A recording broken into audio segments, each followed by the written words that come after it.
everybody, Moo here with a quick update on the September event. Well, some of you already know this is going on because as soon as the leaks came out at 5 a.m. this morning, you were letting me know about it. And that just shows me how awesome this community is. You guys are on the ball. You're very excited about this, just like I am, and you're keeping me in the loop. And the best part of it all is, generally, I'm not asleep at 5 a.m. yet, so, don't worry about it. It was good. It was good. I appreciate it very much. Anyways, guys, here we go. We're getting Kingdom Hearts and Frozen in September. Now, if you remember my August video, I mentioned that I have a sinking suspicion something is going on behind the scenes, and the line is pushing out a lot more content to the international players. We got a double event this month. We're getting a double event next month, and this is just my theory, so it may not be true, but I'm thinking they're trying to catch us up to the Japanese servers because basically they're going to make more money out of it. And why do you ask? Well, since you're asking so nicely, I will tell you what my reasoning for this is.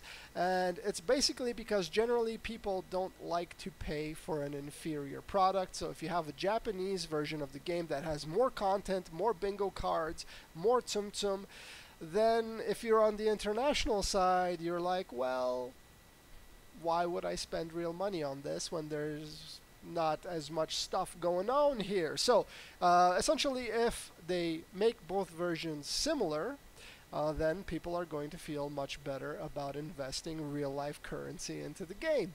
And because it's basically a copy-paste job for them to port, existing content from the Japanese side to the international side.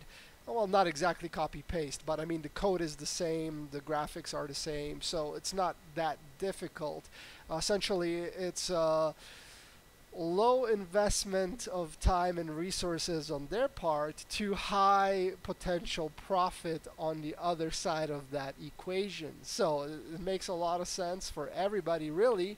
And as international players, we stand to benefit the most out of it because we're going to get more content. There's rumors that there's going to be more bingo cards added this September as well. This hasn't been confirmed yet, but just thought I'd throw that out there. And also, I'm wearing a green shirt today. So as you can see, check it out. I am the background right now. Yes. See Mickey's nose? Oh, yeah. So, I don't own a lot of green clothing, but I thought this would be really amusing. It's too bad it's striped, otherwise I would be completely invisible.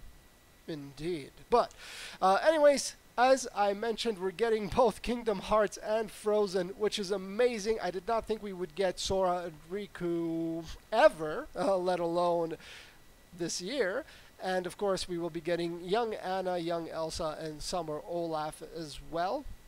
As far as the actual event goes, it looks really straightforward. Essentially, we have the typical maps with the various nodes along the way, and every once in a while, one of the nodes is going to have a special character on it. So as you can see, if it is the wolf on the center panel there, you have to use your bubbles and your skill to clear the wolves. So generally speaking, when you are using one of the event Tsum Tsum, which as you can see on the other panel, there is going to be young Anna, Summer Olaf, and young Elsa.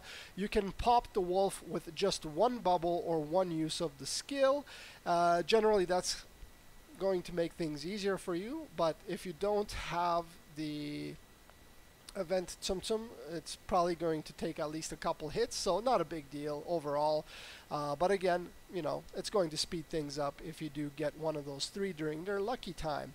Second mission is Marshmallow Mission, basically the exact same thing as the wolf. You're going to need to use the bubbles or the skill to melt it away. And finally, we have the Troll Mission, where you have to connect as many of the trolls as you can.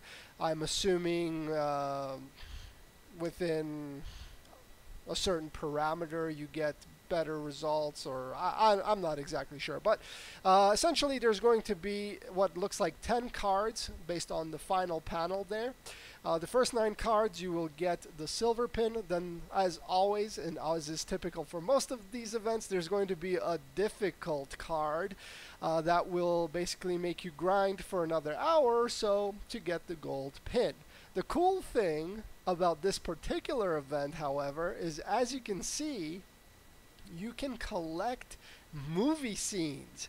So this is going to be a slightly different thing. I'm very curious how this is going to play out, whether they will have another menu similar to the pin menu where you can kind of start collecting these movie scenes, and whether they're going to be adding more as more events get released. That holds to be seen in the future, but really like it. You know, any content that they're going to give us is going to be good content for the most part, and this is yet another step in the right direction. So that's basically it for the September event, guys. The wonderful people on Reddit have already created a calendar as well. I will link that in the description of the video, so do check it out. Make sure to thank them as well. I'm sure it wasn't the most time efficient thing to make. And other than that, I will be live streaming this event as well. One quick note, after tomorrow I will be gone for about 4 or 5 days. I'm going to a concert. It's going to be a little bit of a road trip. It's going to be a lot of fun. Unfortunately, I won't be here for that duration of time. But when I return, live stream with the event. So other than that, I hope you guys enjoyed the video. I hope it was informative. And I will see you guys on the live stream.